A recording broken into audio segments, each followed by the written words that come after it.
The following is a Spirit Street production. Big 12 got off to a rip-running start last week, 14-2. Not a whole lot of surprises, not a whole lot of very interesting games this week. That changes a lot. We'll talk about all that and more today on the Big 12 Insiders Game Day. Welcome to the Big 12 Insiders, your Big 12 sports show, presented by Synergy Financial Partners. Now let's go to booming North Texas, home of Studio 73. Here's your host, Brien Hanley. Hey, everybody. Welcome back to the Big 12 Insiders Game Day. This is your man, Big B, Brien Hanley. Today, we got a lot of people in here again today. We got my man, Alec Busey, Michelle Bodkin, Adam Munster Tiger, Tim Fitzgerald. Ladies and gentlemen, how is it going this evening? How are you guys doing? Great. There was plural ladies. I'm doing fine, whatever I am. I'm good. Well, last week, Big 12 did well as a conference, 14-2. Alec, you tried to talk me out of not picking West Virginia against Penn State. I didn't take the bait, and it bit me in the butt. It is what it is. And that game wasn't a whole lot close. Wasn't that close? Penn State. I think I undersold Penn State a little bit, and what they were. Other than that, I mean, there were some good games, some bad games. Overall, Adam, I'll start with you. As a whole, how did you think Big 12 did last weekend? Well, now that Colorado's back in the Big 12, I want to grab that Big 12 flag and wave it around and get super excited. But then I think you just kind of look at a lot of the opponents in week one and say, okay, got to pump the brakes about this conference, right, even with that 14-2 mark. One team that impressed me, and I wasn't quite sure what to expect from Arizona coming into this season because of what happened this past offseason. Obviously, we knew they were going to have one of the best quarterback receiver duos in the country, but they kind of got their hearts ripped out of them this past offseason, first-year head coach, and for them to go out again, still kind of temper your expectations because of the opponent, but they score 61 points and score multiple times in every quarter of that game against New Mexico. So that's one of the performances I kind of look to in week one that maybe Arizona has a chance to be pretty good this year, and I wasn't quite sure about them coming in. Gotcha. I thought the game was the most entertaining game in the Big 12 last weekend. Like from a pure entertainment perspective, T-Mac went nuts, had over 300 receiving yards, 4 touchdowns. To me, the team that impressed me the most last weekend relative to their preseason expectations was Arizona State. Just absolutely smashed Wyoming, a team at the Group of 5 level that has been to a few bowl games in a row. And I think, you look at Arizona State, picked near the bottom of the Big 12 entering this season, and they just blew past the Cowboys 48-7. Really could have been a shutout. I think Wyoming scored with less than 5 or 10 seconds left in the game. So for all intents and purposes, a 48-0 victory for the Sun Devils. And that's big for them because they've got a really big game on Saturday against Mississippi State in week 2. And I thought their quarterback, Sam Leavitt, had an incredible debut for them after transferring from Michigan State. I have to piggyback off of Alec. Comparative to what we were expecting out of these teams and who they were playing, thought Arizona State was probably the most impressive. And that's not to say that any of the others weren't. I think it's just that everybody else did what you kind of expect them to do against the types of opponents they were playing. Arizona State, there was maybe a little bit more of a question mark. That game felt like it was maybe a little bit more of an even matchup, and for them to go out and do what they did. And I even was saying this last year about them. I think the one thing that Kenny Dillingham has really done for this team is he's gotten them back to believing that they can be good. They maybe aren't necessarily good yet, but they have that attitude, that swagger back. Like, we can go out and do this. And I think we're going to see more of that this year. That first game was a great place for them to start on that journey. Damn, Michelle, you sound like me last week. Talking up the Sun Devils on the show, I said, hey, this team played hard for him all of last season. Yeah. I know they went 3-9, but they played hard, had a close loss to Washington, beat UCLA. I'm in on Kenny Dillingham. They may not be awesome this year, but I think they can contend for a bowl game, Fitz. An effort is different with this team under Kenny Dillingham. So it might take him a minute, but I think he's onto something. I could use my cop-out answer. I agree. But let me throw someone else into the mix here. I thought Oklahoma State took care of business. I mean, that was the best FCS team that anyone was facing last weekend, anyone in the country. I mean, South Dakota State has kind of taken over the mantle of the big bad boys of the FCS, with North Dakota State still on its heels. But Oklahoma State just took care of business. And, that was something you look back at the start of last season, they did not take care of business and they struggled. So maybe Oklahoma State's set up to be the team they were in the middle of the year last year for a full season. And if so, they're really good. Yeah. I'm going to, our man, Chris Cartman, that covers Arizona State for 24/7 Sports, I had him on earlier, and he basically, and he, even in our fall previews, he was talking about that it just looked different at Arizona State. He said that there were some things that looked different from, he's covered them for a while. He just said to watch out. I kept thinking they're a year away, and maybe they still are, but that was a good start. I'll give him credit. That was absolutely a good start. Speaking of good starts, there were some outstanding performances that went on within the conference this week. Again, we could talk about the level of the competition, but guys still got to go out there and make plays and put up numbers. I think we saw that. One that I saw, Michelle, and I'll start with you here, is look, Cam Rising coming back. Looked phenomenal. Didn't look like any rust at all. Again, I understand who they were playing, but you still got to complete the passes. You still got to make the plays out there. He looked good. He did, after being off for an entire season. Yeah, so I mean, you have the tandem of Cam Rising and Brant Keithy going out and setting school records, Big 12 records. Yes. Again, we know and we understand Southern Utah's not a juggernaut. Utah is going to be playing much tougher competition than that. Starting actually this week, I know we'll get into that a little bit later. But again, they went out and they did what you expect a team that's getting the praise that they've been getting to do against the type of team that they had to start against. Right. And on top of that, you did have question marks about some of your stars, about Brant Keithy. What's he going to look like? It's been 2 years, basically, since he's played. Cam Rising, it's been a year, a little bit over a year and a half since he's last played. What are those guys going to look like? 5 touchdown passes for Cam Rising moves him up to 4th all time in Utah football history as far as passing touchdowns in a game. He passed Tyler Huntley. He passed Alex Smith, who was being honored at halftime, and he passed Mike McCoy. Those are big names as far as Utah quarterbacks go. So he's in great company sitting in that 4th place spot. And then you have a guy, Brant Keithy, catching 3 of those passes, which set a Big 12 record for tight ends catching passes in a single quarter. No tight ends ever caught 3 touchdown passes in Big 12 history. A lot of wide receivers have done that, never a tight end. So I think Utah's off to a great start. I think those guys did what they needed to do. And now it's, keep that train going as things get tougher. Kind of an under the radar one. I'll take Josh Hoover, TCU's quarterback. They were one of the few teams that played another power conference opponent last weekend. TCU beat Stanford 34-27 late on Friday night. It was at after dark kickoff out in Northern California. Hoover went 28 of 42, not like the most impressive stat line, but did have 353 yards with a couple of touchdown passes. And I think the really impressive thing about it is TCU only ran for 104 yards in the game, and they had to overcome a pretty significant deficit early. They were trailing 17-10 at halftime, and they had another deficit there, in the first half too, that they had to overcome as well. So I was really impressed with his ability to kind of, overcome an early deficit, especially against a more challenging opponent than a lot of teams in the conference did play. And I'm also someone who's kind of questioned how good, Josh Hoover actually is this year. I think Barrett Morton at Texas Tech, those are 2 guys that I'd kind of circled may have to prove a lot this year to keep their starting job throughout the course of 12 regular season games. But I thought he did a really impactful job at him on, leading TCU to a 1-0 start and a come from behind victory over an ACC team, as weird as that is to say. I want to set aside stats for a second and bring up Jalen Daniels for Kansas.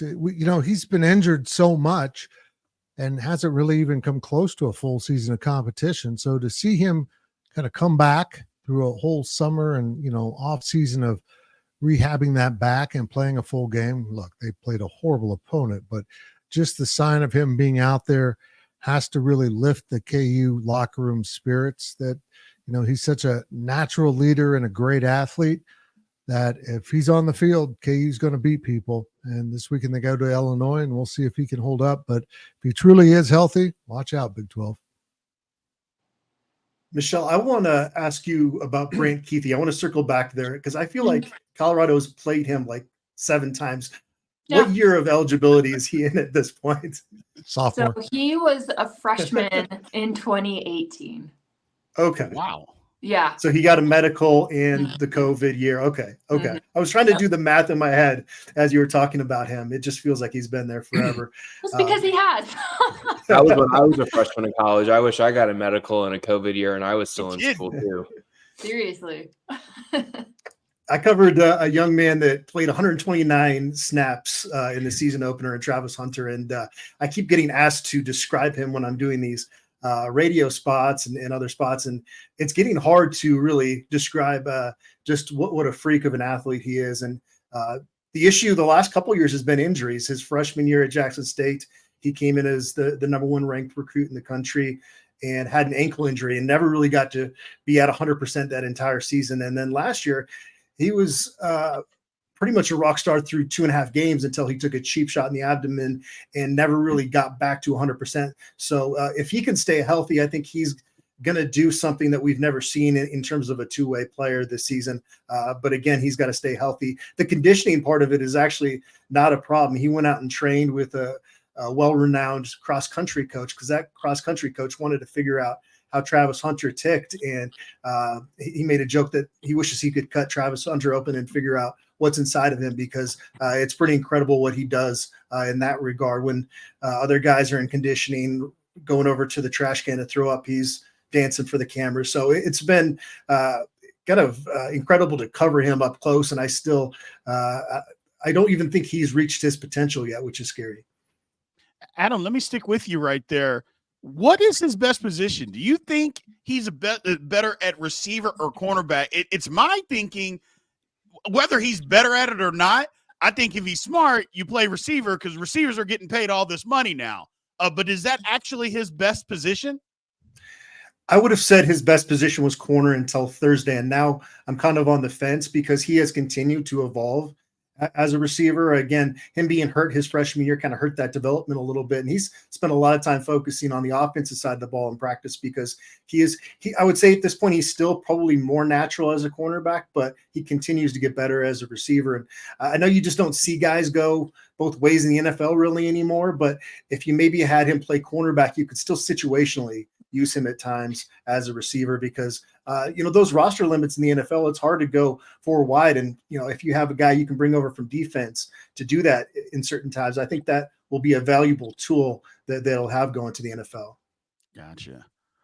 Question that I have for you guys, and I'll start with you, Fitz. I got sent a couple of messages about this. Basically, the ACC looks like it is just a catastrophe over there right now. Clemson got their head beaten in. Florida State continues to get their head beaten in. Just got whipped at home on Monday, which was ridiculous. But it is what it is. Obviously, we cover the Big 12. We cover teams in the Big 12. I don't think there was any question before that the Big 12 was at least the 3rd best conference, if that's what we're settling for. But does this kind of solidify it for you guys? Because Florida State's not winning the ACC, which a lot of people thought, well, they're going to be in the playoff. Well, they're not going to win it. They're already 2 games down in it, unless the ACC is just that bad. Does this kind of solidify this with you, Fitz? Well, let's take a look to the South. I think Miami is probably the team to beat right now in the ACC, and that's a big known, somewhat of a brand of a program. So they'll carry that banner probably. But I am interested to see what kind of chaos ensues in the ACC, because when you have those 2 schools losing games, and maybe Clemson will be fine. Maybe Georgia's just that much better than everyone else, which is entirely possible. We'll see how it all sorts out. I think Boston College will fade. I think Georgia Tech will fade. I think some teams will emerge. NC State wasn't great to start with, and they kind of got it going. So there's some quality teams there, but I think you're right. It's not as deep as the Big 12, and they were bragging that they had the better top tier. Well, I don't think you can say that now. If you put Utah as of right now in the ACC, I think they win it too. And I picked them to win the Big 12. I think, Kansas State might win the ACC. Kansas might win the ACC. So it's interesting. I don't think there's any doubt that the Big 12 is number 3. And I don't think it's that far behind number 2 in the Big 10. It's just they can't match that upper tier, as West Virginia unfortunately proved. I think Miami's really good. Mm-hmm. I was really high on them entering the season. I thought that they would win the ACC and potentially contend to make a deeper run into the playoff. I love how good they are on the line of scrimmage.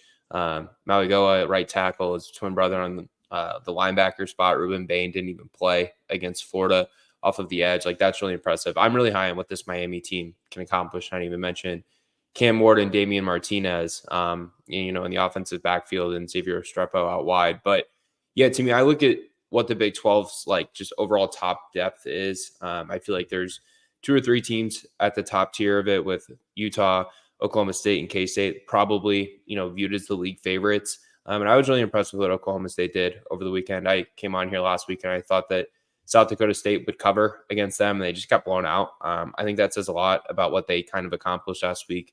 Oklahoma State and Alan Bowman played well for them, despite having to throw a ton of balls across the field. And, Ollie Gordon didn't have like a massive performance. I still think, in terms of securing an extra playoff bid, because I feel like it's odd that has become such a prevalent topic of conversation early in the season across various media outlets. I still think you're going to end up seeing that come down to, how the selection committee views it all. I think if you have like an 11-1 or a 10-2 or a 10-3 Big 12 runner-up after losing the title game, like, that team's going to be pitted against, a similar record team from the Big 10 or the SEC. And how do they kind of evaluate that? And maybe even an ACC team, like Fitz said. I mean, maybe Georgia's just that good because, Clemson won 9 games last year in the regular season, and that included like just a really fluke loss to Duke in week 1 where they had 2 fumbles at like the 1-yard line. So it's week 1. It's heading into week 2. Season's still super early. I think we always overreact way too much, Michelle, to week 1. And we learn a lot more after week 2 and week 3. That's kind of where I was going to go with this. I think it's easy to say it looks like that's the case, that Big 12 is definitely number 3, ACC's number 4 behind them. But we've only completed 1 week, and if we're being fair, a lot of the teams in the Big 12 played pushover teams that you're supposed to win and you're supposed to beat. Let's see what happens when the competition gets fired up. The narrative could completely change in 2 or 3 weeks. But with that said, it does feel like, to everyone else's point, the top tier feels stronger, at least as of now, in the Big 12 than it does in the ACC. Does that continue through the season? Does something shift? Do teams in the ACC start to figure themselves out and they start to traject up as the season goes on? Well, maybe some in the Big 12 trip up and end up not being as good as we all thought they were going to be. We've seen that happen before. That's just what college football does. But I think the safe money is to say that about the Big 12 right now. In terms of the CFP, I still think it's going to be a situation that plays out where, as good as some of the top end teams in the Big 12 looked, and the expectations are that, Utah and Kansas State and Kansas are going to be up there, that I still think there's going to be a cannibalization that takes place in this conference. And that at the end of the day, the committee is then going to err on the side of Big 10 and SEC teams. But we'll see. I still think the parity in this conference is what's going to kind of hinder them in terms of getting a lot of teams in. Yeah, I think you're right about that, Adam. Is like the parity in the conference is, on one hand, it's good because you have a lot of really good football teams, but on the other hand, you don't have the team that's you don't have several teams that just stand out above the rest. And then when it comes down to, the perception is going to be, well, if somebody loses 3 or 4 games, maybe they're not as good. Well, in actuality, it might be there's a bunch of really good teams in that conference, and they just, the teams are losing games because everybody can't win every game. It just doesn't work that way, unfortunately.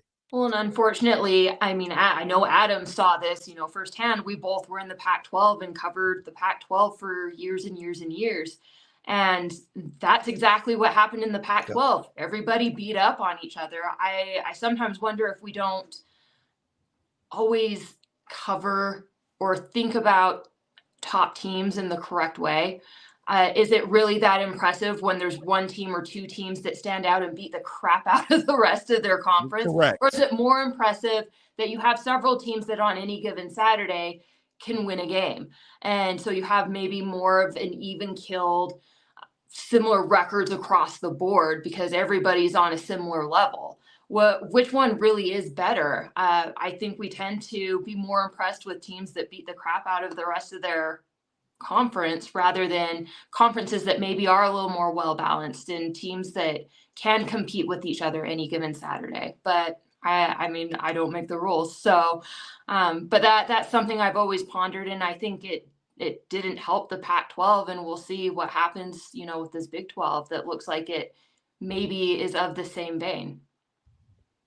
Yeah, I totally agree. So we're going to take a really quick break. We'll be right back on the other side of this. We'll start taking a look at some of these games this weekend.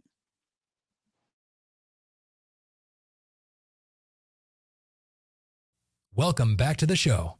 Let's head back to the studio.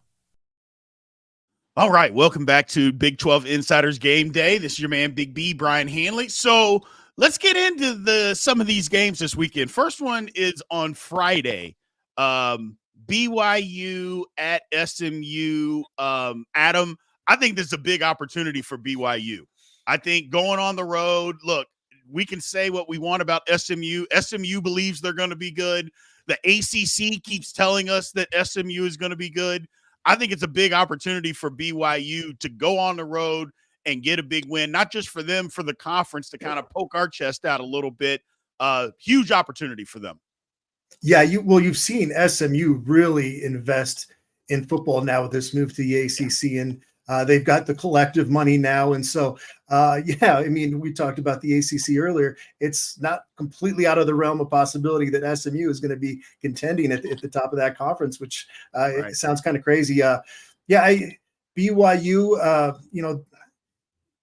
they had a nice opener behind center. Are we going against the spread or just picking outright winners on this? Just picking outright winners, Yeah. We talked about Alec wanted to go against the spread last week. I'm like, come on, man. We're just trying to figure this out. But no, We're just picking just the outright winners. That's going to be a tough matchup. I think SMU wins that football game. I agree. Gotcha. I agree. I think BYU has a great opportunity here.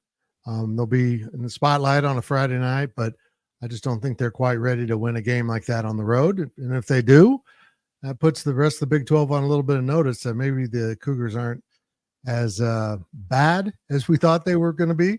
And, if they stand up and get that done, it'll be a good message from the Big 12. Yeah, I'll take SMU too. Interested to see how they kind of handle their quarterback situation. Preston Stone, I think, started that game against Nevada in week 0, but Kevin Jennings, I think, played more snaps for them in week 1 in their blowout over, I think, Houston Central or Houston Catholic or some school I've never heard of in the middle of Texas. I don't know who it was. SMU added a ton of talent on the line of scrimmage through the offseason. I think that'll be valuable for them against a BYU team that, to me, is still kind of building up on the interior. I'm a little on the fence as far as this game goes. I don't think SMU impressed quite the way that we thought they would. But again, it's week 1, and sometimes it just takes a minute to get a feel for who you are as a team. Thought BYU actually was very impressive in week 1. And I think showed a little something more than most of us were probably expecting. But I do think going on the road is just tough. And I think the one thing that SMU has going for it is the money backing. Yeah. And I just don't think BYU's quite there yet. I think they're still in the process of building up the depth that they need to compete at that level. So I'm going to go SMU as well. The one thing about it is that, I live here in Dallas or north of Dallas. There's going to be a ton of BYU fans at this football game.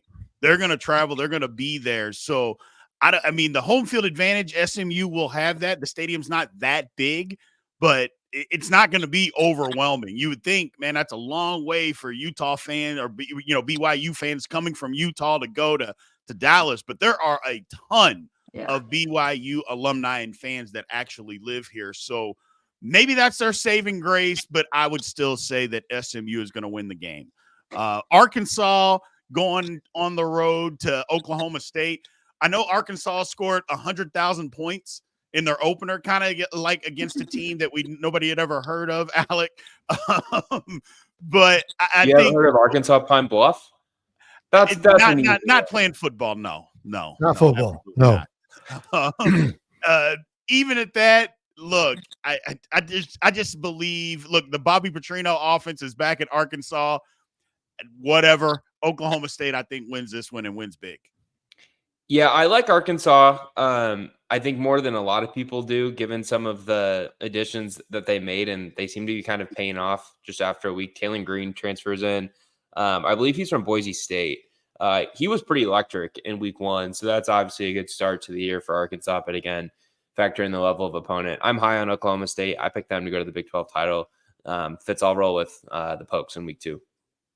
Yeah, I think it's interesting the philosophy that Arkansas took to just absolutely run it up and throw a bunch of stuff out onto the field. It was the opposite of what a lot of coaches will do. Now they put a lot of stuff on film for Oklahoma State. I think Oklahoma State's a superior team. I think Stillwater is a daunting environment, and I think Oklahoma State wins this game. I don't know what the spread is, but I would bet Oklahoma State. It's -8. Yeah, I think they're going to be a double-digit winner. I think this is another game that has the potential to be really fun. You have 2 really good running backs in this game, Ollie Gordon and the Utah transfer, Quinton Jackson, who's actually wearing number 22 for Arkansas this year in honor of his teammates Ty Jordan and Aaron Lowe from Utah. So he's still honoring them, even though he's with a new team. At the end of the day, I think I think we're just talking about a home team advantage. I think Oklahoma State has never been there, but I think they just have a good home advantage in this one. And I think Arkansas, while they're improved, I think they still have some work to do. So I'm going to go with Oklahoma State. I'd be tempted to take the points with Arkansas if it's 8, but I do think Oklahoma State wins this one close. And now being in the Big 12, covering Colorado, it's been fun to be able to tune in a little closer to a guy like Ollie Gordon that heard so much about, and phenomenal talent. And so I think they will come out on the winning side, but it's going to be a close football game. Gotcha. Fitz, I'll start with you on this next one. Kansas State at Tulane. Look, Tulane beat K-State 2 years ago in Manhattan. I wouldn't suspect that K-State runs 8 plays like they did the last time when they played Tulane, just kept running the same 8 plays over and over into a loss. I think they're going to open up the offense a little bit more. We didn't see them do a whole lot last week on offense. I think we're going to see them do a little bit more, maybe not a ton, but we're still going to see them open it up a little bit more. And they're going to need to beat Tulane, which I think they will. They got so generic 2 years ago that they forgot they needed to win the game. I mean, yeah. They let Tulane get confidence, and I think that confidence beating K-State carried through for Tulane as they went to a New Year's Six bowl, and K-State went on to win the Big 12. But that game sticks out for the K-State program and some of the players that are still around. And going down there is an interesting opportunity. You don't go to a non-power home environment very often. It's 30K seats, and I bet 10 of them will be K-Staters. But I think this is a game K-State will win. I think this team is actually better than what that 2022 team was. And I think defensively, how they match up with Tulane is going to give the Green Wave a lot of issues. But K-State's big enemy last time around was just dreadful play calling, boring, unimaginative play calling from Colin Klein. And now I think the new OC and his assistant, Connor Riley and Matt Wells, they're not going to do that. They're going to make sure they put enough offense on the field to win and win handily.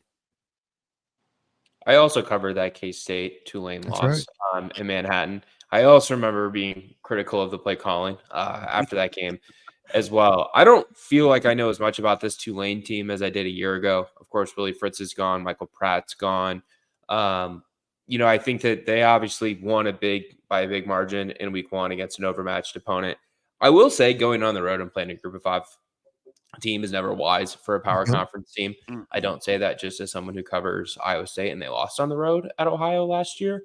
That is the biggest home game that Tulane will have this entire season. Yep. I wouldn't be surprised if they keep it closer than people would like, but I do think that K-State comes out on top. What do you think, Adam? I like Kansas State to win this game. I like the complementary running back duo that they have now with Gibbs and Dylan Edwards. And I think that they're going to just be a balanced attack this season. And I see this being a 14 to 17 point win for the Wildcats going out there. Yes, I absolutely going with Kansas State.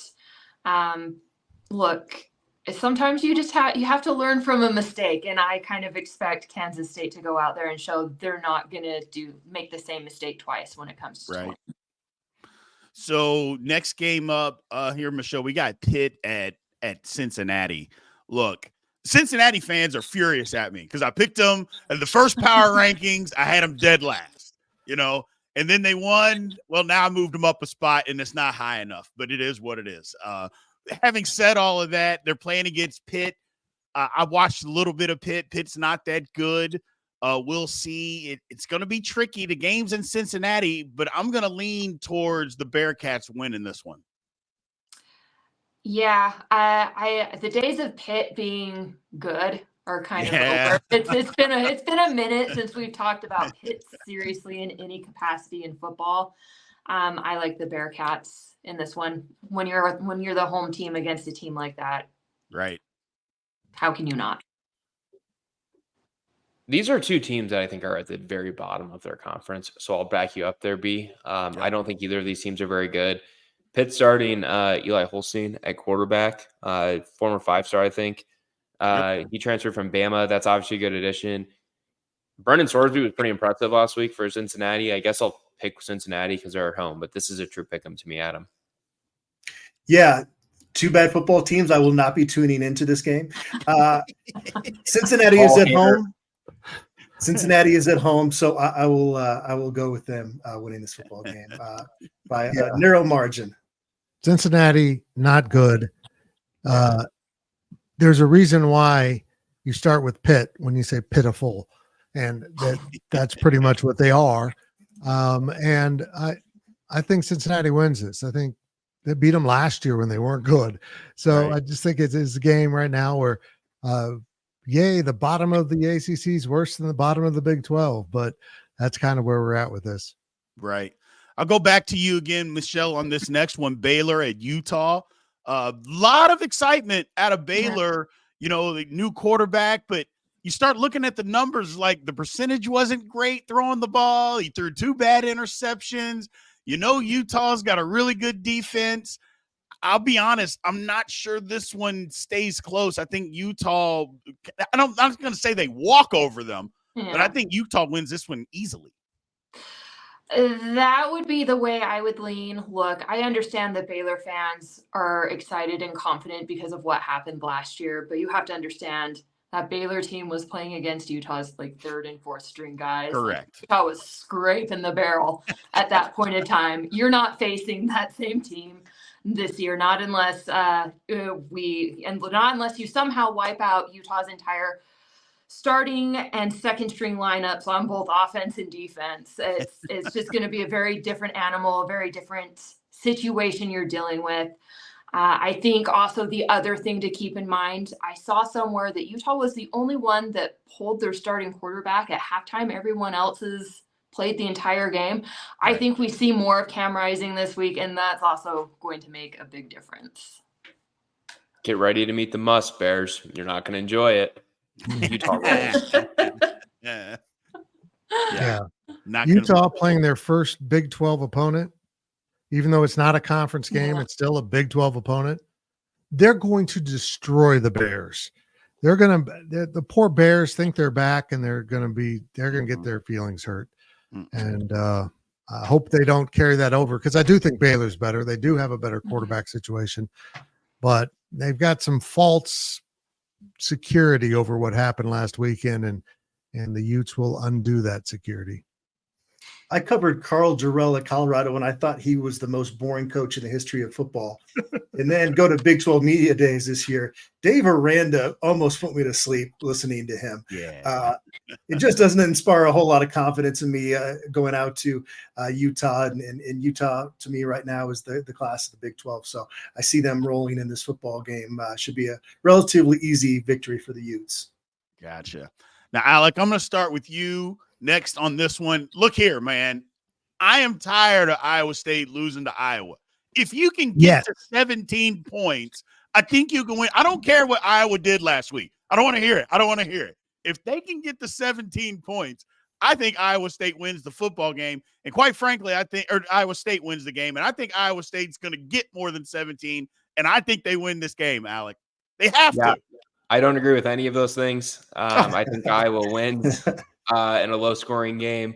Hawkeye defense is really, really good. It's one of the best in the country. They returned 10 starters from last year's team that led the country in yards per play allowed, despite playing about 200 more snaps than any other team. I think Iowa State will keep it close. I think if they hit on a few explosive plays, they can win the game fits. But Matt Campbell's won just once against Iowa in his tenure with the Cyclones. And Kirk Ferentz returns, and Kinnick is one of the most difficult places to play, not just in the Midwest, but in the country. So I'll take the Hawkeyes to cover 2.5. Damn it. Look, this is a game the Big 12 really needs. Read my column on that. I published it today. And you know what? I've spent a lot of time. I've invested a lot of energy in ridiculing Iowa, not the state, the school. And I want some backing here. I want those little kids that are fighting cancer to say, I can't watch this. Iowa's that bad. I'd want some pleasure out of watching Iowa lose to Iowa State. Matt Campbell, I'm begging you to do this. Please win this game. Do we trust that Iowa's offense is substantially improved? No. Okay. No, it doesn't need to be. They won 10 games last year without it being. It's substantially improved. That's true. Yeah, I've got Iowa winning this close because I do think they're a little better on that side of the ball this year. Yeah, I mean, look, Iowa loves to make a game ugly, and I kind of expect them to do this. And when they manage to control the game and control the narrative and make it an ugly defensive effort, they tend to walk away with the win. So poor Iowa State.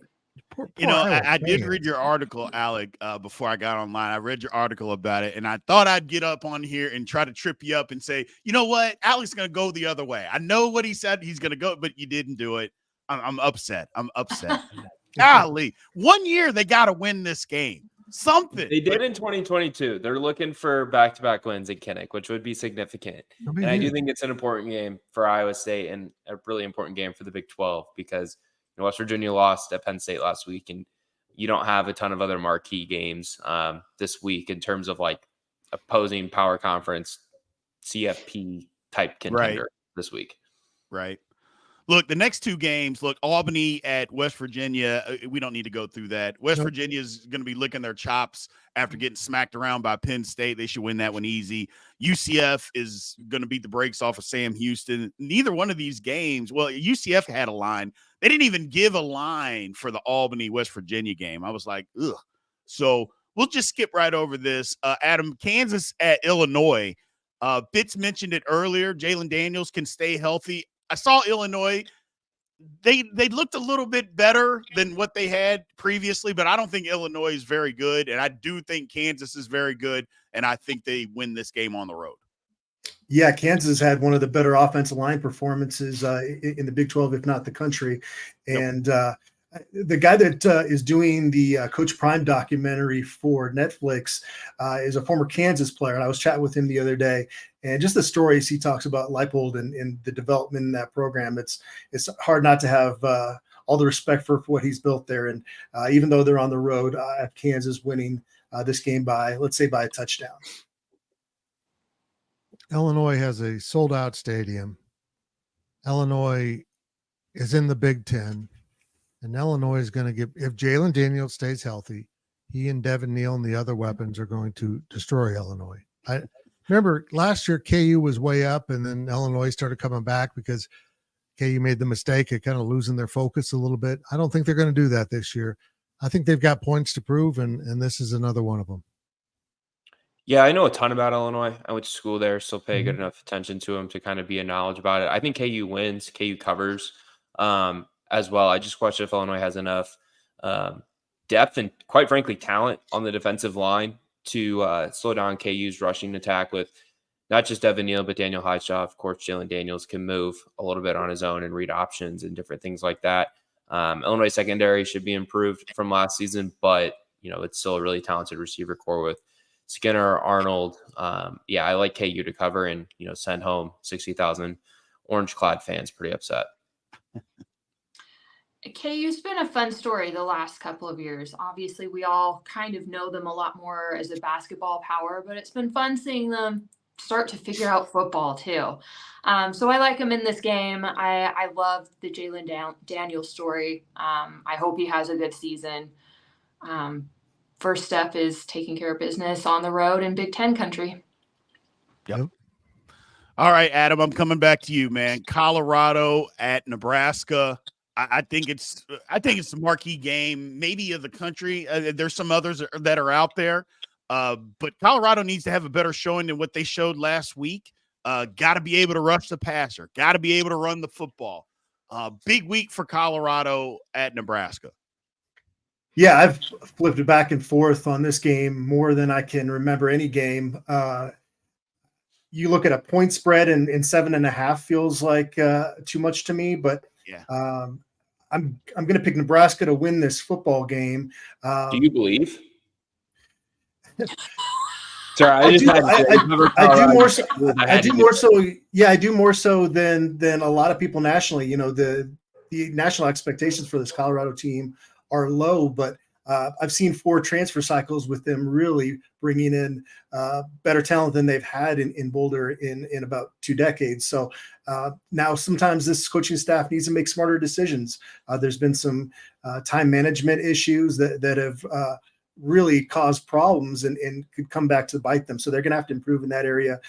Like you said, Brian, they're going to have to play better against Nebraska than they did against North Dakota State if they're going to go out there and compete in this. But Dylan Raiola is going to be a superstar. He's still 19 years old, and this is his first game against a power conference defense. He looked really good against UTEP last week, didn't make mistakes, which has been the issue with Nebraska quarterbacks for a very long time. Right. Colorado doesn't blow out Nebraska in Boulder last year if Sims, their quarterback, doesn't turn the ball over as many times as he did. So this is going to be a much tougher Nebraska team that Colorado faces. There still is that factor that you're going against this true freshman that really has not been tested like this. So Colorado obviously needs to get more balanced offensively. We know that. But you saw the defense improve in week 1, whereas if it was the other way around where they got worse as the game went on, you'd have more concerns. But it was something they were able to fix some of the issues they had. So it's going to be a really entertaining football game out there. Nebraska has improved its defensive line, and so this is going to be a really tough matchup. I see them winning by a field goal, maybe. Interesting. This is an important game for Colorado because Matt Rule's in his second year, if I'm correct in that, and they're kind of in similar circumstances, and they did win last year in Colorado, winning. So if they can back it up and win in Lincoln, man, you know what? I think it's a bold statement, and it'll set the tone for what's a really challenging Big 12 schedule. You don't want to go into Colorado State in 0-2 and know that, or 1-1 and know that you need to get that one to get to 2-1, and then you've got this gauntlet in the Big 12. So trying to get to 6 is important. They need to get over that hump. I know Colorado fans want more than that, but for me, just getting back to bowl eligibility is the needed step. Anything above that's awesome. And beating Nebraska in a year where, again, we're told Nebraska's back. Maybe they are. I feel like they are better, but I don't think they're back. This is a ripe opportunity for Colorado to go in there, and if they put it all together, they're going to win this game. I find the way that Matt Rule is building the Nebraska program to be really substantive, Yeah. which I don't think it was before. Like everything just seems so much more organized and like there's a plan and they're executing it. I do like Nebraska to win this game at home, but I don't feel great about saying it. One of the reasons I feel that way is I thought Colorado struggled to defend NDSU through the air last week, and I thought Raiola played well last week, but more specifically, I thought Texas transfer receiver Isaiah Nair had a great game for Nebraska on the outside. I'm really interested in the Travis Hunter Isaiah Nair matchup, on the outside, because I think that could be a big difference maker in the game. I think Nebraska wins, like I said, Michelle, but I think it'll be a close and entertaining game that a lot of people want to tune into on NBC. Yeah, I'm kind of with that. I don't know that I necessarily trust Colorado's coaching staff at the moment. It feels like they take a step forward and then two steps back. And I think Nebraska is a big enough game and a big enough opponent that I just have a hard time picking them based off of the body of work I've seen over the last little bit. And on top of that, I think Matt Rule's a good head football coach. I've been able to observe him at the Senior Bowl with the Carolina Panthers. I know that his NFL stint didn't go terribly, terribly well. His time at Baylor was a lot more successful before that. And having talked with a kid that was on Utah's roster that's now at Nebraska, it just sounds like Nebraska is kind of figuring things out that I'm not sure Colorado still has. So Yeah. I'm leaning Nebraska on this one. Yeah, I'm leaning Nebraska as well. I'd like to see Colorado win the football game just because I'm a Big 12 homer. But going on the road, just from what we saw, things got to look a little bit different. And I think all y'all can agree. Colorado's got to look different than what they have to be able to win the football game. They can't play and continuously do the same things over and over like we saw last year, like we saw last week, and think they're going to go and beat Nebraska. I love what you said, though, Adam. 19-year-old kids playing in this type of environment for the first time. I understand they played at home last week, but that was UTEP. This game's going to be on national television in front of everybody watching.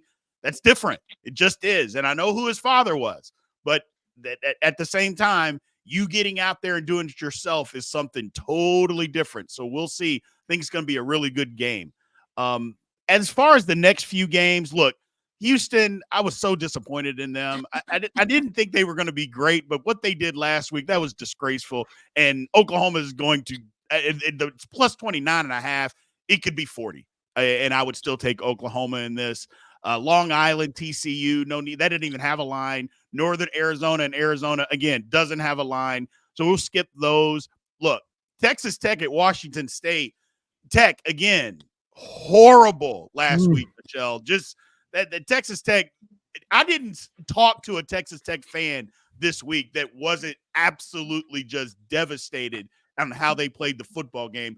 A lot of them thought they should have lost the game. And if you watch, if Abilene Christian's quarterback just has a little bit more patience, takes a step to his left versus stepping up in the pocket, he's got a guy who will run it wide open in the end zone to win the football game.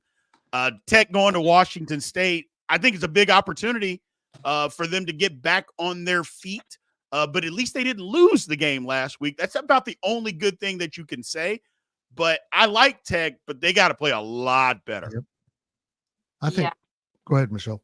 Oh, I was going to say how fun the battle of the Mike Leach schools, right? And I believe they're honoring Mike Leach this game as well. I'm a little bit jealous that Texas Tech gets to go to Washington State. I actually always enjoyed that trip. It was kind of a fun place, Pullman, in my opinion. I think this game for me is a bit of a toss-up. Since it's at home at Washington State, I'm going to lean Washington State, but I wouldn't be shocked if Texas Tech can pull it off. I think this game is one that perhaps can go either way. I don't know if you're going to find a more motivated team in the country on Saturday than Washington State. Those kids know what happened to them. They know it was largely out of their hands and mostly unfair. You're going to give Cougar fans an entire day to drink before going to that place. Give me Wazoo. Yeah, give me Wazoo. I think the natives are getting restless in Lubbock. I mean, after last year, and then now what Can y'all hear me? happened in that game. Yeah. Yep, we got you, Adam. Yep, there was My earbuds there was more cracked on me. scoring last week in Lubbock than there is in Daytona Beach and spring break. I mean, it was a mess. They shouldn't have won that game. They got off the hook and won it. And after last year losing some games they should have won, maybe this will give them confidence going into it. But I think at the end of the day, Alex right. Washington State's got something to prove, and they're going to want to prove it. Gotcha. Michelle, I'm surprised to hear you say you enjoy that trip to Pullman. That might be my favorite thing about leaving the Pac-12. And part of the problem is that every time Colorado seemed to travel out there, it was in November, and it was just miserable. And I got so many speeding tickets on that road from Spokane. I love small towns. I love small towns. Once you get there, it is a nice area. It's a tough place to play. And yeah, like you guys mentioned, Texas Tech was so disappointing. Giving up over 500 passing yards to Abilene Christian. I think Washington State wins this football game. Last one, Fitz, I'll start with you. Mississippi State going to Arizona State. Arizona State, like I said, surprised a lot of people. Not Alec, though, but surprised a lot of people as far as last week is concerned. Mississippi State's obviously going to be a different animal. But if what we're seeing and what we're hearing out of Arizona State is true, they should be able to win this football game. It's going to be tougher. I understand the competition level is up a tick, but this is another one of those big games for the Big 12 to kind of stick his chest out a little bit and say, hey, you've got an SEC team, we're a Big 12 team, and if they're equally matched, which they very well might be, Arizona State should be able to win this game at home. I agree. I mean, yeah, there was progress last week, but now you're going to have to really prove it because whatever you want to say about the quality of Mississippi State, they'll have dudes. Mm-hmm. They've got dudes on that team. They may not be a good team, but they've got players that are going to stress you, whether it's offensively or defensively, and they can match up pretty well. So, look, if Arizona State wins this game, I think it's a big message about where Arizona State's at, because we expected them to be pretty bad this season. If they back up one win with a win over an SEC opponent, well, Big B, you're going to have to move them way up in your power rankings. And I think it'd be great for the conference. But at the end of the day, I'm not that sold on Mississippi State, or excuse me, on Arizona State. So I will take Mississippi State in this one. It's going to be about 105 degrees when this thing kicks off. That's a great home field advantage for the Sun Devils. I also like, and one of the reasons why I am high on Arizona State this year compared to consensus is just the way Kenny Dillingham operates. He blatantly said earlier this week that he wasn't pleased with the way his team practiced, and he called him out publicly. And I think he kind of challenged them, like, "Hey, you guys haven't done anything. Like, yeah, you're 1-0, and you blew out Wyoming, but it's just one game. Like, what you did in week one doesn't really matter." I think that's great for this Arizona State team. I think that's one of the biggest challenges of getting a program off of the ground, and I think he's doing it in all of the right ways. I like the Sun Devils to beat Mississippi State, and of course, Mississippi State quarterback Blake Shapen, former Big 12 quarterback at Baylor. But I like Arizona State to start 2-0. I agree with what you guys are talking about in terms of Kenny Dillingham being the right man to lead this program going forward. He bleeds, he is an ASU guy through and through. And having gone to school there, it is a little bit of a trickier environment. Some of the expectations are higher than what the support is that program gets. And so you have a guy in Kenny Dillingham that can really sell it pretty well. I want to see it more than 1 week. And it was a very impressive win over Wyoming, but I just need to see it against a power conference opponent. So I'm going to take Mississippi State in this one. Yeah, I was so impressed with Arizona State. Again, I've been impressed with Kenny Dillingham starting with last season. The attitude and effort of this team just so drastically different than what it kind of had been for the majority of the time they were in the Pac-12. I don't know that they're quite there yet, though. And I think we all know that the SEC, whether they're the bottom feeder or the top of the top, there's always dudes on that roster, and they're capable of beating just about anyone. So I lean towards Mississippi State, but I would be thrilled if ASU takes them out because I love watching the SEC lose. But I just don't know that ASU is quite ready for that yet. Gotcha. You're 100% right, Michelle, as far as, SEC, they always have somebody. We saw it last week with Vanderbilt. Virginia Tech brings back 21 starters, and a lot of people think they're going to win 8-9 games, maybe even be in the ACC championship game. They go to Vanderbilt, who I think is everybody picked to be last in the SEC, and they win. So it's one of those things. So, well, man, I appreciate everybody again being here, and thank you guys for your time. Everybody, thank you for supporting the Big 12 Insiders channel. We appreciate it. Remember to continue to like, follow, subscribe, all that good stuff. We will be back with you soon. Thank you, guys. This has been a GoPowercat.com and Spirit Street production. Please support this show by subscribing to this YouTube channel or follow us on your favorite podcast platform.